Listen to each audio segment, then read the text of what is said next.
How to make PC 10 times faster, Part 1.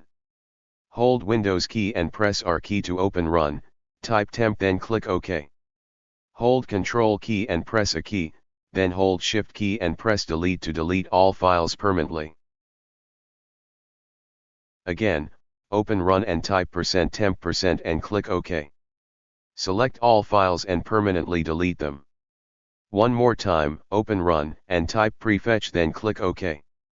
Select all files and delete them permanently, like you did in the first step.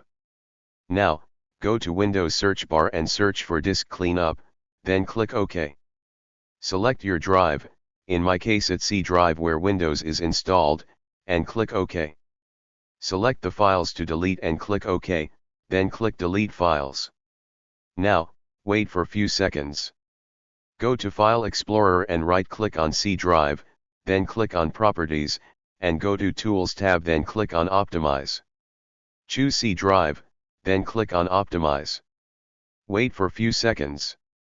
Finally, click on Checks to check system errors, then scan your device, and restart your PC. Now, your PC will run smoothly.